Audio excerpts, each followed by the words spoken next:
Saudações aos telespectadores da TV de Mossoró. Estamos em mais um programa Dinâmica do Direito.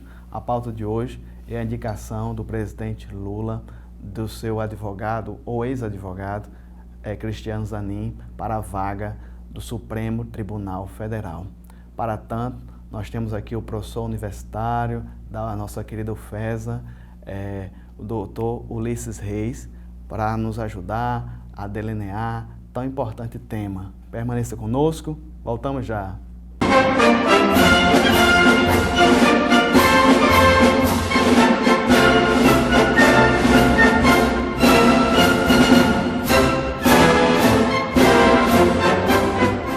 Estamos de volta com o programa Dinâmica do Direito, a pauta muito relevante e atual, que é a indicação de Cristiano Zanin para a vaga do Supremo Tribunal Federal. E aqui, abrilhantando o programa pela terceira vez, o professor Ulisses Reis, que é muito conhecido do meio acadêmico, professor doutor da UFESA. Doutor Ulisses, seja bem-vindo mais uma vez ao Dinâmica do Direito. Eu quem agradeço, Nazir, o seu convite, pela terceira vez poder estar aqui conversando com seus telespectadores sobre esses temas que circundam o mundo jurídico e o mundo político aqui do nosso país, tão polêmico, tão complexo, tão conturbado em tantos pontos, mas também tão interessantes de serem analisados. Então, eu estou aqui à disposição para a gente conversar pelos próximos minutos. Não apenas no meio acadêmico, mas até mesmo os colegas advogados e o meio político ganhou notoriedade essa temática e traz mais uma vez à tona, doutor Ulisses, o que seja o Tribunal Federal, o Supremo Tribunal Federal, suas prerrogativas, sua relevância. Nesse primeiro bloco, eu quero a ajuda de Vossa Excelência para, de alguma maneira, passar para o telespectador o que seria a nossa Suprema Corte e suas atribuições.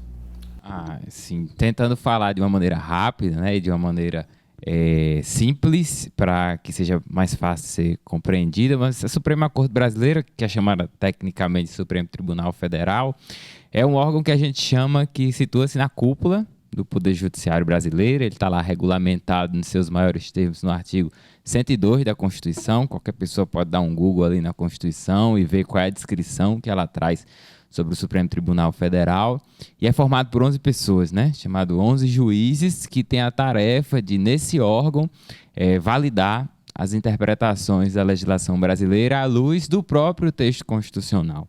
E essa validação é feita em nível formal, que aí a gente avalia se a criação das leis no Brasil seguiram os trâmites indicados pela própria Constituição, em termos de maioria parlamentar, em termos de aprovação nas casas, em termos de matéria que podem ser regulamentadas e por aí vai, e em termos materiais também, que são essas polêmicas que a gente vê tanto aflorar na mídia, que é quando o Supremo vai avaliar se o julgamento de determinados casos ou a aprovação de determinadas normas, ela segue os parâmetros interpretativos que a própria Constituição estabelece em termos de direitos fundamentais. Então, basicamente, essa é a grande tarefa macro desses 11 juízes da nossa Suprema Corte. A gente tem até esse vício de chamar um pouco, às vezes, ela de Suprema Corte, pelo fato desse Supremo Tribunal Federal ter tido a sua engenharia, o seu desenho formatado à luz de um órgão congênere, um órgão bastante parecido situado nos Estados Unidos, que lá sim é chamado de Suprema Corte.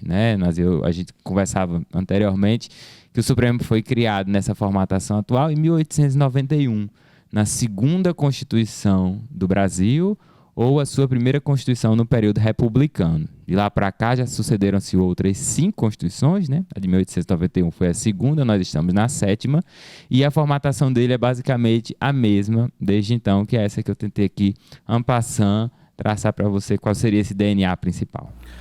Professor Ulisses, é muito debatida essa questão do Supremo Tribunal Federal nosso não ter apenas atribuição constitucional.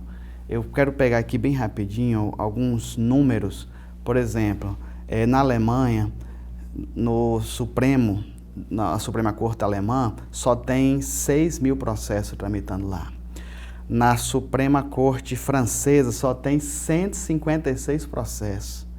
Na Suprema Corte americana, apenas 82 processos estão tramitando lá. E agora o número do Brasil, do nosso STF, 92 mil processos tramitando lá.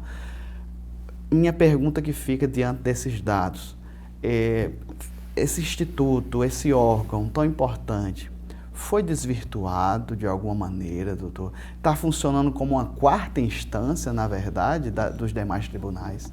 Olha, na verdade, o que o Supremo tem conseguido fazer nos últimos anos, Nazil, por incrível que pareça, e por mais paradoxal que isso pareça, porque realmente não é a obrigação de ninguém estar acompanhando de perto o trabalho que ele desempenha, mas como acadêmico que sou e como o meu núcleo de investigação principal é o Supremo, é o TSE, é a Justiça Constitucional e Eleitoral do país, eu venho vendo como ele está dando vazão a esse estoque. E aí eu queria dividir essa resposta mais ou menos em 2 pontos. Primeiro, eu acho que você foi absolutamente feliz em trazer esses números. Eu acho que eles estão um pouco desatualizados no que diz respeito ao Brasil, porque eu olhei o painel Corte Aberta a semana passada, quando eu estava revisando um artigo, e o painel Corte Aberta ele traz todos os dados do Supremo hoje, né? E ele é atualizado de hora em hora. E o estoque processual hoje do Supremo, de processos ativos, pasme, é coisa de 25, 26 mil processos, o que é um absurdo, considerando que são 11 juízes constitucionais. O Supremo já chegou a ter, por volta de 2004, 2005, cerca de 130 mil processos simultâneos em atividade. E o Supremo faz julgamento de dezenas de milhares de casos todos os anos. E aí, os números que você trouxe sobre o Tribunal Constitucional Federal Alemão e a Suprema Corte Americana são esses mesmos. A Suprema Corte Americana solta, no máximo, 100 sentenças por ano. O Brasil solta 100 decisões colegiadas do Supremo a cada 2, 3 dias, né? Por conta do estoque processual ser imenso. Por que é que isso acontece, né? É uma questão de, como eu disse na primeira resposta, é uma questão de desenho e de engenharia do modelo decisório do Supremo Tribunal Federal. Nós nunca debatemos seriamente no Brasil, por meio de um processo democrático, inclusive com a participação dos ministros do Supremo Tribunal Federal, quais eram os níveis de competência atribuídos ao Supremo. Costumeiramente se diz que o Supremo é uma corte constitucional, mas ele não é só uma corte constitucional. Ele julga temas de direito constitucional, temas de direitos fundamentais e uma miríade de outros temas que estão delineados no artigo 102, que podem ir de causas trabalhistas a causas penais, que pode ir, me perdoe até a brincadeira, mas pode ir da briga do cachorro do vizinho, passando pelos conflitos federativos sanitários, que foi o que a gente mormente viu na época da pandemia. Então, essa aglutinação e essa complexidade das competências e das atribuições de causas que podem chegar ao Supremo vem tornando ele, eu não diria uma quarta instância, mas vem tornando ele um tribunal hiperbólico, um tribunal com a musculatura muito hipertrofiada no que diz respeito às competências sobre o que ele pode julgar.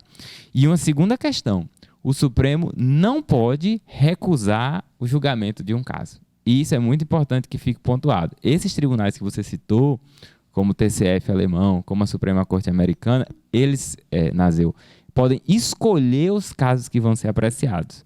As pessoas geralmente não sabem, mas um juiz da Suprema Corte Americana, são 9 lá, quando chega um estoque de processos, se tiver uma pilha com 1.000 processos, 1.500 processos, eles podem simplesmente se reunir, tirar 20 processos dessa pilha e dizer assim, esses 20 merecem ser julgados, porque esses 20 representam efetivamente uma dinâmica conflituosa de direitos fundamentais que precisam ser resolvidos para que o judiciário do país saiba como se posicionar em termos de casos semelhantes. E os outros 9 mil e pouco, ele simplesmente diz, devolva, porque nós não vamos julgar. E não tem, Nazil, recurso contra esse tipo de decisão. Então, se você, como advogado, atuasse lá nos Estados Unidos ou nesses países que você citou, e a Suprema Corte dissesse que não vai avaliar o processo do seu cliente, por aí ficava. Você não podia fazer nada. O Supremo, você e os telespectadores que atuam no ramo do judiciário bem sabem que quando você interpõe um recurso extraordinário ou qualquer outro tipo de recurso para o Supremo Tribunal Federal, não existe essa opção deles não julgar. Você sabe que existem aquelas condições de admissibilidade e tudo, mas mesmo para os ministros decidirem não julgar o seu caso, eles precisam fazer o quê? Fundamentar o porquê de não vão decidir o seu caso. Então isso torna o trabalho do Supremo muito mais árduo, muito mais volumoso e muito mais difícil, não dá para negar. Então eu acho que são esses dois fatores. Incharam muito as competências, e isso nunca foi debatido seriamente no processo democrático brasileiro, nem com a reconstitucionalização de 1985 a 1988. O próprio Judiciário se furtou de debater esse tema, o próprio Supremo se furtou de debater esse tema, e você sabe que uma vez que você é um agente político e jurídico que tem muitas competências e muitos poderes, qualquer debate que diga respeito à diminuição da parcela desses poderes é um debate muito sensível e muitas vezes esses atores não querem se engajar nele com medo de perder muitas vezes fatores relevantes de influência no processo político, no processo jurídico e por aí vai. Uma coisa que eu poderia, antes de encerrar essa resposta, servir de alento, né, é que com a inclusão do plenário virtual do Supremo, que é muito mal visto por vários advogados, mas é uma coisa super defendida por ministros, juízes e por aí vai, o Supremo vem conseguindo nos últimos anos baixar demais o seu estoque processual. Muito, muito, muito mesmo. E esse plenário eletrônico de julgamento tem tornado o Supremo mais dinâmico, mais ágil, mais produtivo, apesar de críticas que podem ser feitas, mas eu acho que não é o caso a gente trazer elas aqui. Muito bem. Essa análise, essa reflexão, doutor Ulisses, sobre diminuir ou não as competências, poderia partir do legislativo, de alguma maneira, uma emenda, ou tem que partir do próprio Supremo Tribunal Federal? Isso é uma questão bastante controvertida, né? Porque nós temos hoje que, em regra, medidas que vão influir no desenho político, no desenho das instituições, que vão afetar diretamente um determinado poder da República, elas têm que ser feitas sob iniciativa desse determinado poder. Então, medidas para reorganizar o Executivo teriam que partir da Presidência, medidas para reorganizar o Legislativo do Poder Legislativo, medidas para reorganizar o Judiciário por parte do Poder Judiciário. Todavia, como as competências do Supremo hoje são definidas não diretamente em uma lei ou um diploma normativo que tenha sido oriundo do próprio Poder Judiciário, como, por exemplo, a Lei Orgânica da Magistratura Nacional, eu acho que é um bom debate que poderia ser feito se eventualmente o Poder Legislativo, deputados, senadores, etc., não poderiam propor uma proposta de emenda constitucional para debater o artigo 102 no sentido de redefinir as competências do Supremo. O que eu penso, particularmente como um analista do cenário, é que isso poderia até ser feito. Só que eu sei, eu não sou inocente, nem você também é, que se o Poder Legislativo fosse entrar nesse tema sem um apadrinhamento ou sem o compromisso que o Judiciário iria se engajar também, e que especialmente os ministros do Supremo iriam se engajar, rapidamente um debate desse teria a propensão de gerar uma demanda que iria parar no próprio Supremo, e o Supremo eventualmente ia se manifestar acerca ou não da constitucionalidade de uma medida dessa. Então, eu vejo que esse não é necessariamente um tema que tenha que partir do Supremo.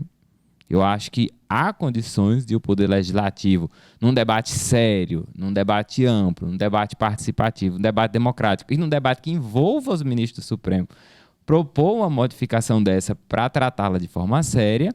Só que nós sabemos, como eu disse na resposta anterior, que qualquer debate que seja para limitar competências de um outro poder vai ser visto com bastante resistência e, possivelmente, se o Judiciário não é trazido, se o Supremo não é trazido para perto nesse tipo de debate, de forma prévia à sua apresentação, dificilmente ele vai deixar isso caminhar sem colocar algum tipo de bloqueio no meio. Doutor Ulisses Reis, professor da UFESA, nos ajudar a entender, nesse primeiro bloco, sobre a questão do nosso modelo de Suprema Corte aqui do nosso país.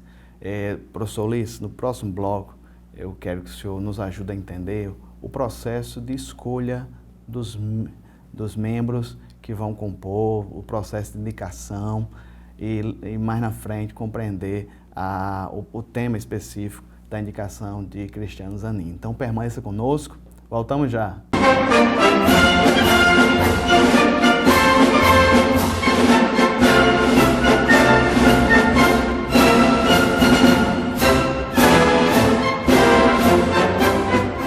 Estamos de volta com o programa Dinâmica do Direito, aqui com o nobre professor Ulisses Reis, da nossa querida UFESA, para nos ajudar a entender a questão da Suprema Corte, o processo de indicação do Cristiano Zanin, ex-advogado do então presidente Lula, que tem chegado ao ponto de dominar os assuntos de pauta de mídia, política e também jurídica. Nesse bloco, doutor Ulisses, eu quero que o senhor nos ajude a entender o processo de indicação desses membros. Basicamente, são 2 requisitos, assim, de maneira bem rápida, a questão da conduta ilibada e um notório saber jurídico. Ambos esses conceitos, para mim, e eu acredito para muitos, que é um pouco vago. A Constituição deixou muito em aberto, que seria, sobretudo, o último ponto, que é esse notório saber jurídico. Ajude-nos a entender esses 2 conceitos. Olha, Naseu, não existem palavras vãs, né, na Constituição e na legislação. Se existem palavras lá que eventualmente foram elaboradas de maneira vaga, elas estão provavelmente atendendo a algum determinado objetivo, né? Houve a intenção de deixá-las vagas. Provavelmente ela não foi escrita de forma vaga ou dúbia por uma razão etérea, né? Alguém estava lá redigindo e achava que esse era o melhor texto. No caso dessa indicação para ministro do Supremo, é como eu disse no primeiro bloco, nós temos o mesmo desenho de indicação, de requisitos, desde a primeira Constituição Republicana, né? Então, assim, o que aconteceu em 1987 na Assembleia Nacional Constituinte, que virou o texto de 88, foi que não houve um debate muito maduro acerca desses indicativos, dos condicionantes para indicativos ao Supremo. Preferiu-se manter o que vinha se trazendo desde então, que são indicativos vagos, como você falou, notório saber jurídico, reputação ilibada, e tem também a idade, né, mínima dos 35 anos para fazer parte da corte. Por serem vagos, eu enxergo esses requisitos, como requisitos jurídicos não tem muito o que dizer, né? A vagueza deles fala por si só. Notório saber jurídico, ninguém tem uma régua para saber quando é que se atinge essa notoriedade, quando é que não se atinge. Eu enxergo que existem muitos graus de expertise. Eu acho que até a indicação do Zanin agora e de outras pessoas anteriores sempre trazem um assombro na mídia, no sentido de dizer, mas fulano eventualmente tem ou não tem notório saber jurídico, mas ele não tem um doutorado, mas ele não tem um mestrado. Quando uma pessoa com mestrado e doutorado é indicada, esquecem esses atributos e miram em outras coisas. Aí quando a pessoa não tem, ficam falando nesses atributos. Eu acho que ter título acadêmico não valida ou invalida a indicação de ninguém. Eventualmente você ter ou você não ter, só significa que você gastou mais o seu tempo adquirindo determinado tipo de habilidade ou outro tipo de habilidade. Se o Cristiano Zanin ou seus predecessores não têm, significa que eles investiram o tempo deles atuando em outras frentes. E nessas outras frentes, eles adquiriram habilidades que quem tem título acadêmico não teve tempo de adquirir, preferiu atuar de outra maneira.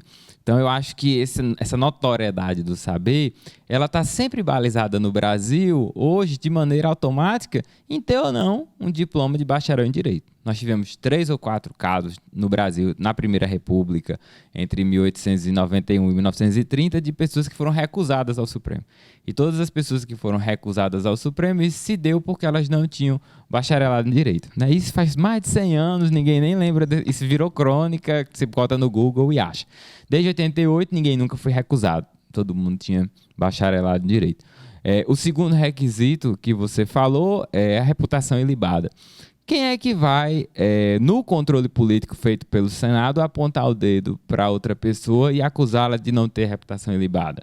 Isso também é muito vago, é difícil ter um parâmetro concreto. Provavelmente, se houvesse um indicado que fosse uma pessoa condenada criminalmente por algum elemento tipificado no Código Penal, poderia se dizer que não teria reputação ilibada. Mas e se essa pessoa já cumpriu pena? E se essa pessoa já cumpriu o que deve? E se essa pessoa foi absolvida? Então, assim, é tudo muito fluido.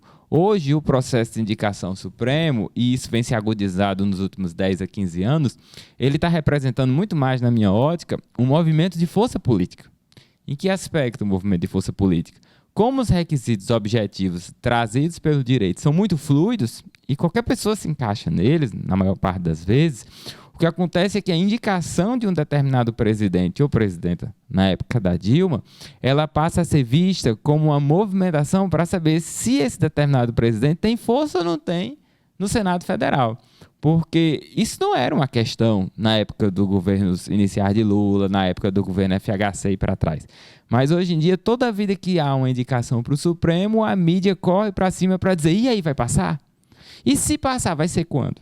Vai ser uma semana? Vai ser com 15 dias? Vai ser com um mês? Vai ser com 2 meses? Vai fritar?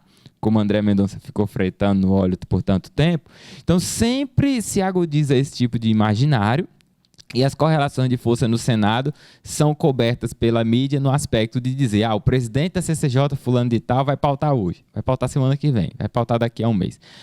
O presidente do Senado vai pautar hoje, vai pautar daqui a uma semana, vai pautar daqui a um mês.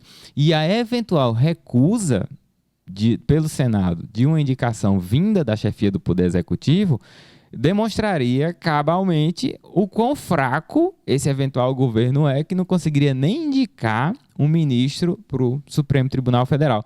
Então, infelizmente ou felizmente, a indicação para o Supremo hoje no Brasil, nos últimos 10 anos, ela se tornou muito mais um jogo a partir de uma queda de braço da política do que uma aferição de requisitos jurídicos. Então, eu só aqui de cabeça eu me lembro que nós tivemos nos últimos 12, 13 anos indicações que passaram muito fácil e indicações que passaram muito difícil. Então, só para citar os últimos presidentes da República, a Dilma teve ministros como a Rosa Weber e o Barroso, que passou fácil, mas teve um ministro como o Fachin, que quase não passa, num período em que ela já estava muito fraca politicamente. O Temer teve o Alexandre de Moraes, que passou fácil, mas o Bolsonaro teve o Cássio Nunes Marques, que passou super tranquilo, mas teve o André Mendonça, que quase não passa. E agora a gente tem o Zanin, que, pelo que tudo indica, vai passar fácil, porque conseguiu costurar boas relações com o Senado nesse período que antecedeu a sua nomeação. Ainda sobre o nosso modelo de indicação, é 100% pelo presidente da República. Eu queria que o senhor comparasse aqui, por exemplo, o modelo alemão, que eu citei no primeiro bloco, é um mandato de apenas 12 anos e 50% das vagas é indicada pelo presidente, 50% é indicada pelo legislativo deles. Esse modelo alemão, doutor Ulisses, traria mais uma dinâmica, uma oxigenação nas leis, na interpretação das leis? Como o senhor vê esse outro modelo com o nosso, que seria vitalício, como nós falamos desde o início? Eu queria dividir a resposta em 2 pontos, né? Primeiro, o formato da indicação. Segundo, o tempo. Vou começar pelo formato, depois a gente fala do tempo. Se eu esquecer do tempo, por favor, me lembre. O formato, o nosso modelo de indicação é imitado do norte-americano, né? O presidente indica sozinho e aí leva o nome para o Senado Federal, o Senado vai sabatinar e, se aprovar, ocorre a posse. Se não aprovar, volta, né? E eventualmente se nomeia outra pessoa. O que a gente tem que ter em mente é assim, que nenhum modelo é falho. Nenhum modelo é perfeito. E todo modelo vai indicar prós e vai ter contras. O que a gente não pode fazer, na minha visão, é atabalhoar uma discussão sobre qual o melhor modelo em relação ao momento em que esse modelo está sendo utilizado, né? E não é o que está acontecendo aqui no Brasil agora. Eu não vejo ninguém discutindo nem propondo no Congresso Nacional propostas de modificação desse modelo nesse instante. O que eu penso é que a gente pode eventualmente começar a pensar a modificação desse modelo no momento em que não haja nenhuma nomeação ou indicação no futuro e no horizonte. Sobre a pergunta específica de se esse seria o melhor modelo, na minha visão, eu acho assim, que o que acontece é que, se a gente coloca mais atores intervindo no processo de escolha, a gente está automaticamente compartilhando mais poderes, porém também mais responsabilidades sobre o processo de freios e contrapesos do país. Para usar um exemplo aqui comparativo, o nosso sistema de justiça eleitoral, ele é todo endógeno por parte do Poder Judiciário. Isso é quase uma anomalia no mundo. Na maior parte dos países do mundo, você não vai achar um sistema de justiça eleitoral formatado todo por dentro do Judiciário. O TSE, ele tem 7 ministros, 3 são do Supremo, 2 são do STJ e o restante vem da advocacia. Ou seja, todas as pessoas ligadas ao mundo jurídico. E elas são nomeadas pelo próprio Supremo, pelo STJ e pelo Presidente da República. Você não tem a prerrogativa no Brasil, por exemplo, da Câmara nem do Senado, apontar ministros para o TSE. E isso é uma circunstância bem brasileira. né? Em outros países, os organismos eleitorais eles são compostos por pessoas indicadas pelo Poder Legislativo também. Então, essa é a mesma lógica que eu poderia trazer para o Supremo. O Supremo ele não tem a colocação de ministros compartilhada. E isso atrai muitas críticas para a atuação do Supremo e contra, inclusive, a chefia do Poder Executivo, que tem a única responsabilidade de fazer essa prerrogativa. O que eu penso é que se a gente abrir mais esse debate e, eventualmente, incluir mais atores responsáveis, os riscos das boas e das más indicações e os bônus das boas e das más indicações vão ser compartilhados. E aí, as pessoas que compõem o Executivo, o Legislativo, o Judiciário, etc., vão poder ser mais cobradas pelas indicações que tragam externalidades positivas, mas também pelas indicações que tragam externalidades negativas. E a gente, penso eu, diminui a tensão política que toda a vida envolve esse procedimento de escolha. Esse era o ponto 1. O ponto 2 é o tempo, né? Você falou dos mandatos e nós temos juízes vitalícios. Essa é uma discussão política, não é uma discussão meramente jurídica, né? Porque se a gente escolhe politicamente instituir os mandatos, a gente muda a Constituição e coloca eles no nosso artigo 102. Penso eu, como a gente até conversava previamente, que nós não estamos mais no Brasil de 1891. Nós estamos no Brasil de 2023. Ponto 1. E ponto 2. Nós hoje não temos mais um seleto grupo de pessoas que poderiam fazer parte do Supremo. Hoje nós temos uma multidão de pessoas capacitadas para fazer parte do Supremo. E ponto 3. As tensões e as relações sociais de 2023 são muito mais complexas que a de 1891. Eu acho que esses 3 fatores, quando a gente leva junto e coloca na balança, tendem a advogar pelo estabelecimento de mandatos no Supremo. Eu acho que 6, 7, 8 anos é muito pouco, mas 12, 15 anos de um ministro dentro da Suprema Corte, podendo fazer avançar seu pensamento, sua jurisprudência e construindo a dogmática dos direitos fundamentais no Brasil, é tempo suficiente para garantir autonomia a respeito das classes políticas, de quem o nomeou, de quem o aprovou, etc. Mas também saber que a pessoa não vai se encastelar lá dentro e fazer de uma cadeira do Supremo um feudo particular seu. Então, eu penso que seria saudável para a democracia a gente fazer um debate sério sobre a instituição de limites. Agora, também penso que, se isso vier à tona, isso seja instituído para as indicações futuras, porque quem chegou lá, chegou sob o compromisso de que teria cadeira de forma vitalícia, e penso eu que, para evitar distúrbio e desestabilização nessas relações entre os poderes, a gente não pode mudar o passado, né? A gente trabalha com para frente. Perfeito. Professor Ulisses Reis nos ajudando a entender a questão do Instituto, o órgão importantíssimo que é a Suprema Corte, nosso STF, bem como a questão das indicações. Próximo bloco, doutor Ulisses, vamos tratar especificamente sobre a indicação de Cristiano Zanin. Permaneça conosco, voltamos já.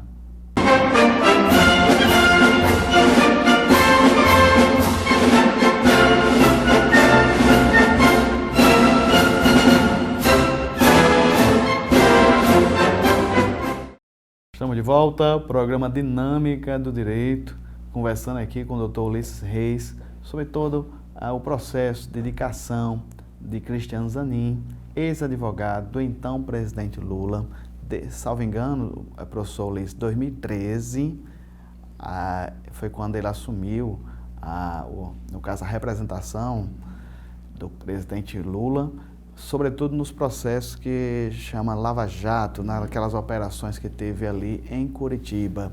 Se destacou sobremaneira, em que pese ele não se denominar um advogado criminalista, ser oriundo do meio empresarial, mas ele ganhou destaque, projeção, e existe um peso sobre ele, uma crítica. Alguns criticam nesse sentido, que ele iria continuar por esses quase 10 anos da representação do então presidente, ele continuaria sendo apadrinhado ou estaria sobre a tutela, a subserviência do presidente.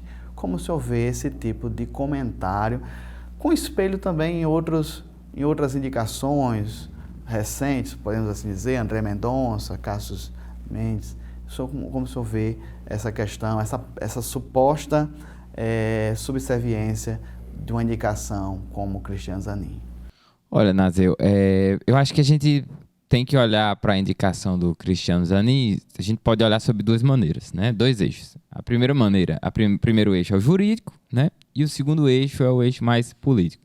Acho que pelo eixo jurídico, a gente olharia para a indicação do Zanin e não teria muito o que falar acerca dos requisitos, né? Cumpre a idade mínima, é um profissional da área jurídica como vários outros que o antecederam, então a gente tiraria o notável saber jurídico a partir daí, não dá para colocar uma régua, né? Como eu disse na resposta anterior. E a reputação ilibada, pelo que conhecemos e pelo que já devem estar, me perdoe a expressão, mas escacaviando da vida dele, não acharam nada que o desabonasse. Aparentemente, juridicamente, eles cumprem os requisitos e eu acho que isso é preciso que seja dito antes de avançar no outro eixo, que é um eixo que guarda mais relações com nossas próprias preferências pessoais, né? Que é o eixo político. Particularmente, a indicação do Cristiano Zanin, eu acho que ela tem algumas dificuldades a respeito dos dissensos que ela parece gerar e não dos consensos que uma eventual outra indicação poderia nos trazer. Eu não tenho nada, absolutamente, a falar do Cristiano Zanin enquanto profissional, enquanto pessoa, enquanto informações que chegaram até mim. Porém, é inegável que a eleição de 2022, no qual Lula se sagrou vencedor para o governo chamado Lula 3, foi uma eleição muito sui generis, né? Porque foi a única eleição, salvo engano, na América Latina, que um candidato incumbente, né, que é o candidato que está no cargo, concorrendo à reeleição, perde. Né? O Bolsonaro é o único presidente latino-americano que no cargo não conseguiu vencer a eleição.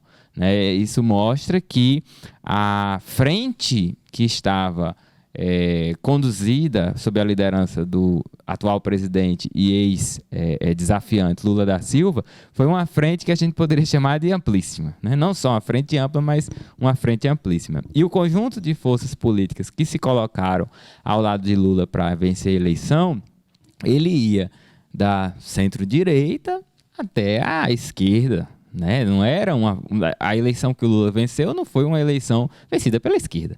Foi uma eleição vencida pela esquerda, foi uma eleição vencida pelo centro, uma eleição vencida por alguns atores da centro-direita. E esperava-se que com uma coligação tão ampla, com uma força eleitoral que trouxesse esse tipo de confluência, a indicação ao Supremo Tribunal Federal nesse momento, ela representasse um elemento de mediação entre essas forças políticas, em que se procurasse, ao meu ver, né, isso eu estou falando como um agente político que sou também, uma pessoa que vota, uma pessoa que pensa, eu e você, e que temos nossas próprias opiniões políticas sobre os fatos que circundam o nosso ambiente. Se procuraria um nome, especialmente de uma pessoa que fizesse parte de uma comunidade ou de um grupo vulnerabilizado que nunca foi representado no Supremo. Então, você deve lembrar que há poucos meses, quando surgiu essa ideia de nomear o Zanin, houve muitos grupos políticos e muitas opiniões na mídia que pensavam, chegou a vez de uma mulher negra, chegou a vez de ampliar o espaço das mulheres, chegou a vez de não termos apenas duas, mas sim três. Né? Eu lembro sempre de uma juíza recentemente morta lá nos Estados Unidos, a Ruth Ginsburg, que dizia que quando perguntavam a ela quantos ministros na Suprema Corte devia ter sendo mulheres, ela dizia assim, cara, tem que ter 9 por uns 100 anos. Tem que ser 9 mulheres por uns 100 anos. São 9 vagas, tem que ser 9 mulheres. Você, mas por que 9 mulheres? Não devia ser 4 ou 5, né, para ser equitativa? Ela dizia não, mas é porque a Suprema Corte passou 150 anos com 9 homens. Então, para a gente chegar no meio termo, a gente tem que uns 150 com 9 mulheres. Brincadeiras à parte, por que não colocar uma mulher? Por que não colocar uma pessoa negra? Por que não colocar uma pessoa de uma comunidade tradicional? Por que não indígena no Supremo? Como nós temos vários com capacidade de ocupação desse espaço. Então, o grupo político que estava no entorno de Lula esperava muito isso. E ele optou por colocar uma pessoa da sua estrita confiança, da qual nós respeitamos o trabalho que ele fez na Operação Lava Jato, ninguém tem muita coisa a dizer, mas, por outro lado, é um nome que gerou muito dissenso. Não é um nome que gerou consensos, né? Eu lembro até há pouco tempo do Alckmin se somando como vice-presidente ao coro pela colocação de uma pessoa de um grupo vulnerável. Então eu acho, assim, particularmente, que o Lula fez valer muito a sua vontade na indicação do Zanin, como se diz coloquialmente, por cima de pau e pedra, para colocar alguém que ele pensa que será da sua confiança, e isso retardou em mais uma etapa, foi mais um tijolo de retardo, a possibilidade de nós construirmos uma composição do Supremo Tribunal Federal que representasse mais a diversidade que é o povo brasileiro. E eu acho que isso é o ponto que mais me entristeceu politicamente falando, que é jogar fora mais uma oportunidade e trocar mais uma vez a colocação de uma pessoa que representa o perfil majoritário, que é um homem de meia idade, branco, de uma classe social abastada lá dentro, por outro que representa a mesma coisa, para se juntar aos outros 7 ou 8 que já tem lá, que são também a mesma coisa. Então, muita gente pode estar ouvindo-nos e achar que isso é bobagem, né? Mas não sei o que, esse negócio de colocar uma pessoa de um grupo marginalizado, do grupo vulnerável, o que importa nem a Constituição, ele não vai interpretar nem a Constituição. Isso não é nada bobagem, né? A interpretação de qualquer texto jurídico, ela passa inevitavelmente pela formação social, profissional e de vida da pessoa.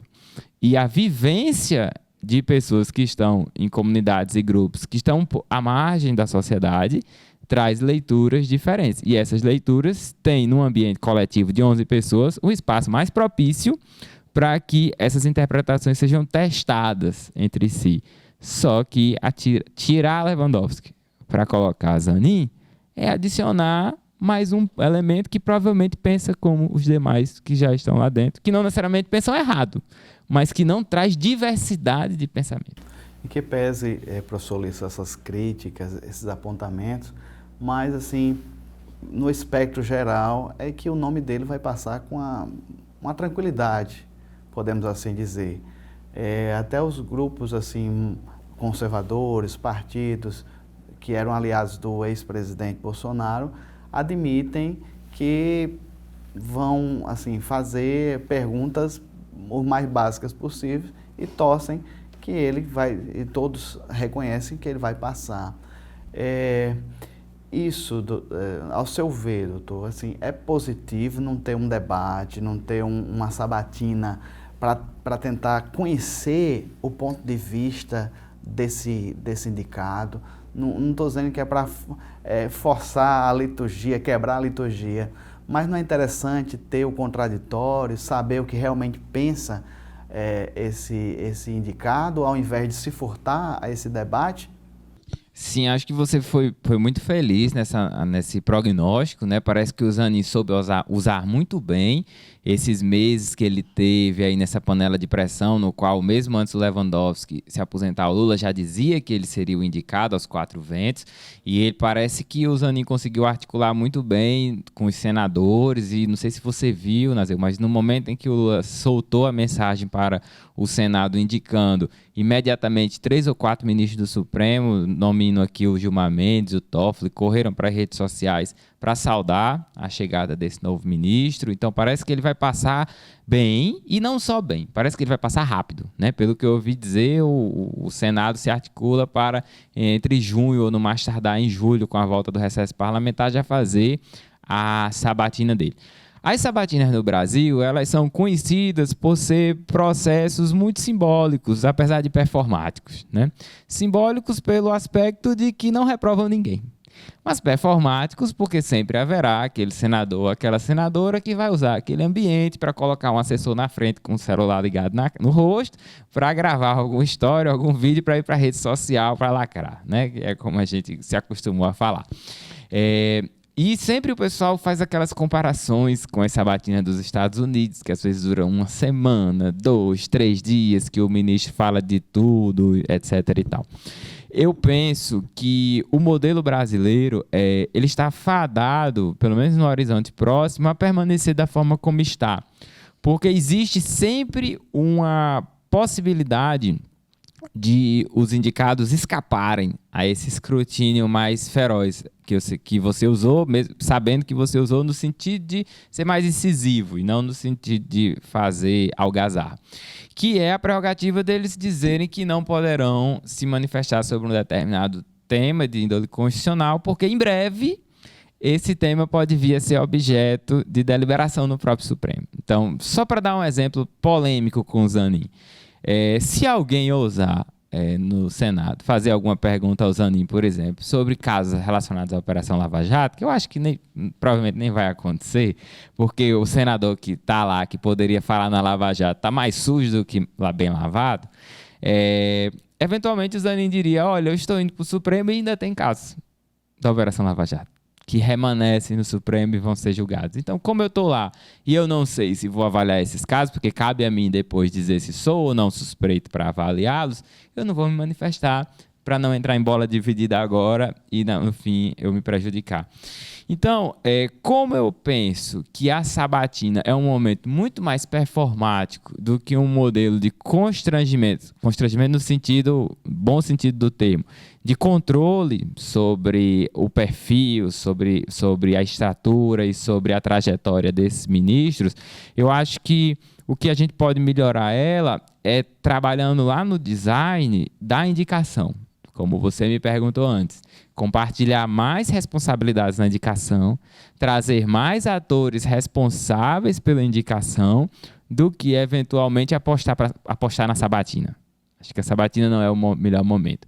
Inclusive, a indicação poderia nem precisar ser compartilhada com outros poderes. Você poderia regulamentar por lei o processo de indicação, mas obrigando a chefia do executivo a abrir mais o debate com os setores da sociedade, né? Também seria um tipo de visão que eu lembrei agora de comentar.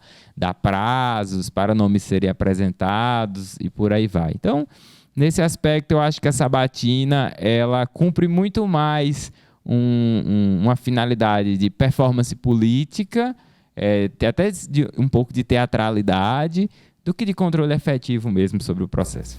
Muito bem, conversando aqui com o professor Ulisses Reis sobre o processo de indicação do Cristiano Zanin, advogado, para a vaga no Supremo Tribunal Federal. Professor Ulisses, no próximo bloco vamos dar prosseguimento, vai ter as considerações finais, mas ainda quero fazer algumas perguntas sobre a atuação, como o senhor vê a atuação hoje do Supremo Tribunal Federal, que para alguns tem, vou usar um termo mais popular, inchado as suas prerrogativas e tem sido alvo de muitas críticas. Então permaneça conosco, voltamos já.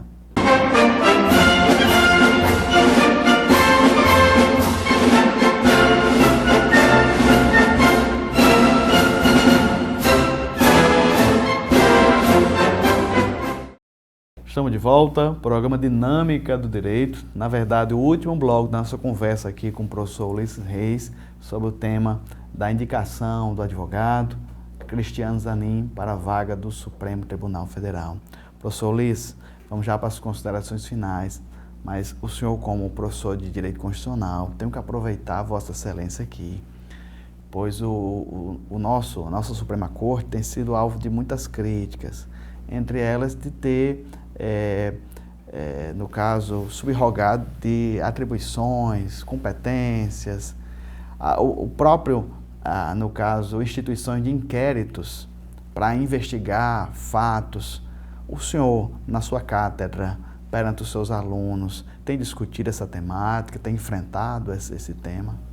Olha, mas é claro, né? Porque se eu não puxasse, eu seria demandado para isso.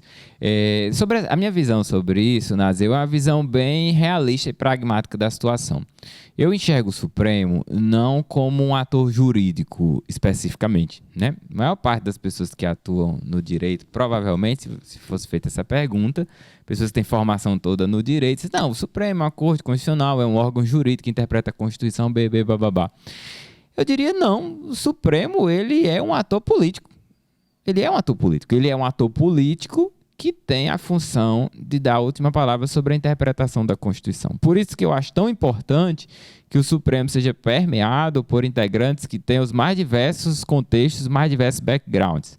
Pessoas que venham da advocacia, pessoas que venham do Ministério Público, pessoas que venham da academia, pessoas que venham do judiciário também, né? Eu sou terminantemente contra aquela ideia de que ministro do Supremo tinha que ser só juiz, né? Gente que venha da magistratura. Porque pessoas que têm diversos backgrounds, elas terão diversas habilidades em termos de relacionamento político para saber bem decidir, na maior parte das vezes, e bem mediar os conflitos envolvendo as tensões da República Brasileira. Como órgão político, é inevitável que o Supremo vai ser tragado para o debate político. E ele vai ser tragado para o centro de discussões dos assuntos mais prementes que permeiam a sociedade brasileira. E isso foi agudizado no último mandato presidencial do Bolsonaro, porque ele foi eleito especificamente, em maior grau a partir de 2020, quando veio a pandemia, como um dos alvos da atividade do próprio Poder Executivo. Você deve lembrar que no primeiro semestre de 2020 teve protesto em frente ao Supremo com fogo de artifício jogando para cima. E foi justamente naquele momento que veio a ideia desse inquérito que você falou, que resgataram dentro do regimento interno do próprio Supremo. Então, o Supremo fica entre duas questões, né? Primeiro, entre o artigo 102 da Constituição, que é amplíssimo, e que a gente nunca debateu ele seriamente num processo democrático, no sentido de dizer, enfim, qual é o perfil, Brasil, que você quer da sua Corte Constitucional? É esse inchado ou é outro, mais seleto? Então, esse é um ponto. E o outro é, se instituições extrajudiciário atacam o Supremo e tornam ele um alvo, como é que esse Supremo vai fazer, eventualmente, para se defender? A tática que usaram nesse expediente aí, desse inquérito, ela pode ser extremamente questionável sobre diversos pontos, mas ela teve suas bonificações para a finalidade que ela queria, que era constituir um mecanismo para conter, ao menos parcialmente, esses ataques que vinham contra o Supremo. E tanto que foram contidos, ao menos parcialmente. E do início do ano para cá, o Supremo tem adotado uma postura, inclusive, totalmente diversa, de maior contenção nas suas atividades quando diz respeito ao campo político. Pelo menos é assim que eu estou enxergando. Nos últimos meses ele está tentando se retirar um pouco da arena política. Para a gente reconfigurar essas amplas competências que o Supremo é atribuído e autoatribui também, só por meio de um debate efetivamente democrático, olhando para o artigo 102 da Constituição. A gente não tem outro caminho, porque enquanto aquele texto for amplíssimo e permitir interpretações muito vagas, o Supremo vai sempre poder utilizar-se dele para arvorar em torno de si a competência sobre processos que são das mais variadas naturezas. Eu ainda quero, desculpe a redundância, desculpe a insistência, doutor, mas sobre a questão do inquérito, muitos afirmam que pelo fato do Supremo ser uma suposta vítima, está investigando, que é uma atribuição, por exemplo, do Ministério Público ou da Polícia, e presidir também o inquérito, esses inquéritos seriam eivados de nulidade. Alguns afirmam isso, apesar do próprio Supremo ter se manifestado a favor dos mesmos. O senhor tem um posicionamento a respeito sobre um magistrado, no caso o ministro, presidir, ser uma suposta vítima, investigar? Como é que o senhor entende essas críticas? Eu entendo, assim, não a crítica em si, mas eu entendo que esse é verdadeiramente um caso difícil no qual o Brasil foi metido. Porque quando o inquérito começou, realmente a PGR, na época era a Raquel Dodge, ela era contra a instauração do inquérito. Depois, quando veio o Aras ratificou a existência do inquérito. Aí foi quando facilitou um pouco a coisa, quando o inquérito dos atos antidemocráticos, o Aras foi lá e deu o aval da PGR. Mas mesmo assim as críticas remanesceriam. Nós não temos, eventualmente, além do Supremo, outra autoridade jurisdicional que poderia fazer esse tipo de inquérito. E aí ficaria o vácuo, né? Se o Supremo é vítima, mas a autoridade judicial, que tem que ser o ente processante, vai para onde? Vai para a primeira instância do Distrito Federal? Mas o Supremo que instaurou o inquérito, a PGR mandou ele deixar aqui, quando Augusto Aras chegou. A saída que o Supremo encontrou foi utilizar um argumento que vem, inclusive, lá da Alemanha também, como você citou antes, chamada a ideia de democracia militante, né? Não sei se você já viu essa expressão, mas existe um termo chamado democracia militante que legitima a construção de atos jurídicos pelos quais, por meio dele, você tenta proteger a própria democracia. O exemplo mais claro de democracia militante na Alemanha é porque é proibido qualquer tipo de partido que ostente bandeira nazista. Então, lá é vedado partido dessa natureza. Aqui no Brasil tem uma cláusula de democracia militante que impede a existência de partido de natureza paramilitar. Não pode haver no Brasil. Então, o Supremo usou essa interpretação para dizer que poderia continuar utilizando aquele inquérito dali adiante. Mas eu, sendo bem franco, na minha visão, a utilização daquele inquérito foi uma resposta política do Supremo a ataques que os ministros da Corte consideravam que estavam sofrendo e que poderiam emparedá-los de modo a prejudicar, inclusive, o próprio funcionamento institucional. Penso eu que o Supremo escapou, foi um momento super difícil, sobreviveu, houve mudança de governo e a tensão se esvaiu um pouco, mas eu chego a imaginar que se houvesse tido a reeleição do presidente anterior, será que o Supremo ainda estaria aí para contar a história, né? E eu não falo destruição do Supremo, do prédio, desfazimento da corte, nem nada. Mas as estratégias que a gente viu em vários países, de ampliação do número de ministros, de demissão compulsória ou coisas do tipo. Então, eu acho que ele escapou porque, eventualmente, houve condições políticas para que ele escapasse e que depois que houve transições, inclusive o fogo baixou, né, com relação a esse inquérito. Mas, assim, sem nenhum receio de dar uma resposta clara, né? Penso eu que foi uma resposta política mesmo do Supremo a um momento de extrema tensão que ele sofreu. Alguns falavam até de aumentar o número de ministros do Supremo. Chegou... É uma situação difícil. 2021, 2022 lançaram muito essa temática. O senhor tem opinião formada sobre isso? Os 11 é um número razoável.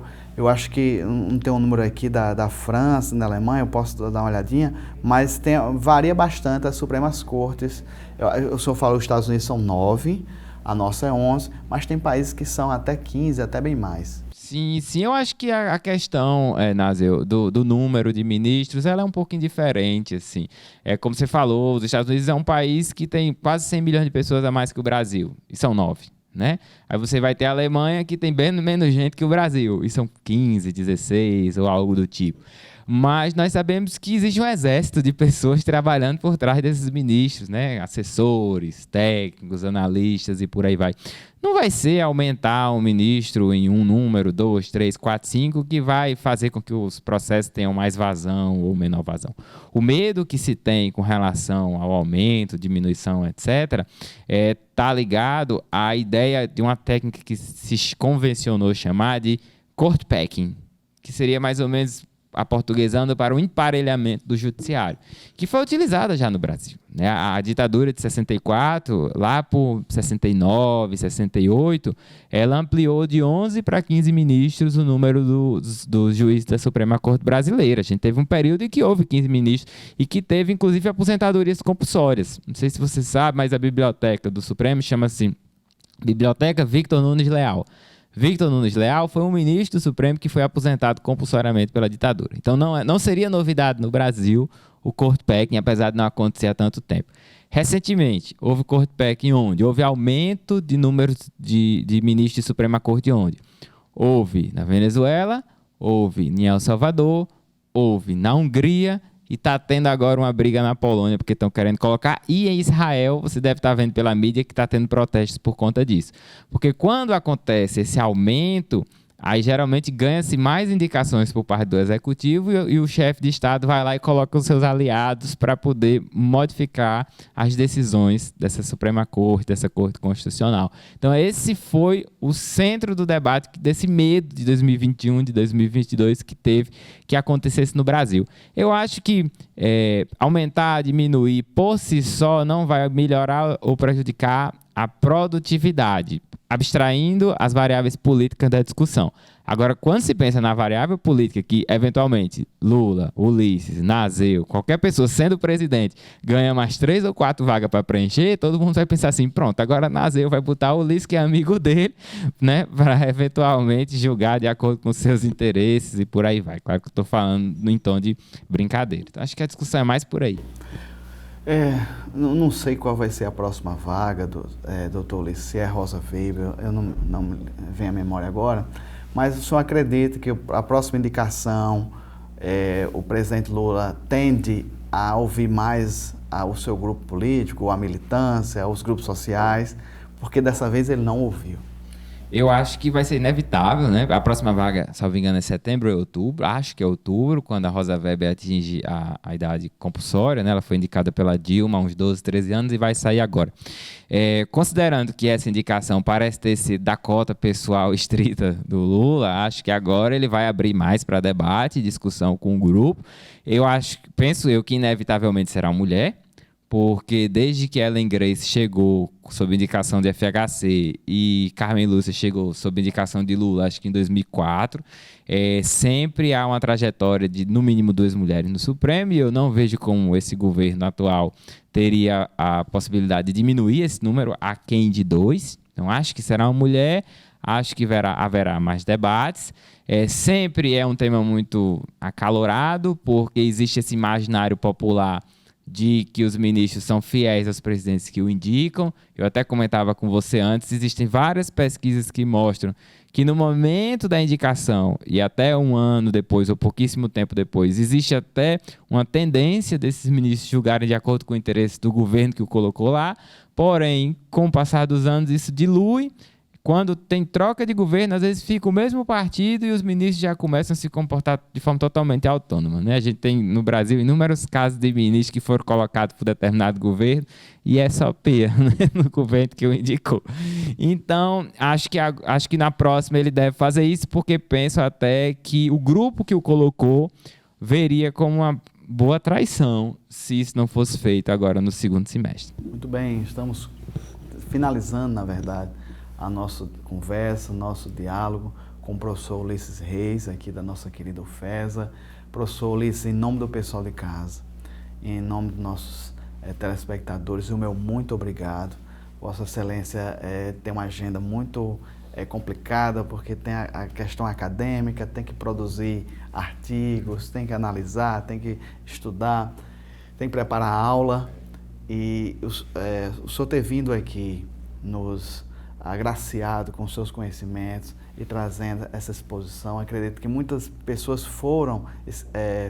tiveram mais luz sobre essa temática, porque muitas vezes um jornalista, ou mesmo, às vezes chama um advogado, sem menosprezar os colegas, mas é muito bom quando um professor universitário que está na cátedra, que está no dia a dia, na sala de aula, que discute, que debate, trazer profundo conhecimento, com a linguagem clara, uma linguagem objetiva. O meu muito obrigado e fique aberto às considerações, interagir com o pessoal de casa.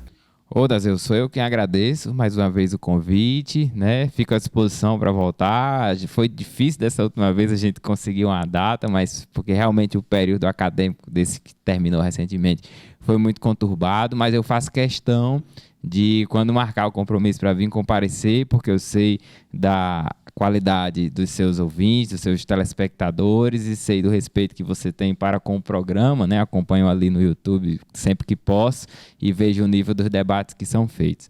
Então, obrigado por ter a oportunidade de a gente conversar um pouquinho aí sobre a indicação do Zanin e espero voltar outras vezes. Muito bem, professor da UFESA, o nosso querido Ulisses Reis. Próxima semana vai ter outro colega seu aqui nos estúdios, professor Hudson. Então, mais uma vez, a UFESA abrindo as portas da instituição aqui, trazendo tão nobres professores. Essa foi, na verdade, a temática da semana, a indicação de Cristiano Zanin para ministro do Supremo, aqui com os esclarecimentos do nobre professor. Então, permaneça com os eventos, permaneça com os cultos e que Deus abençoe a todos.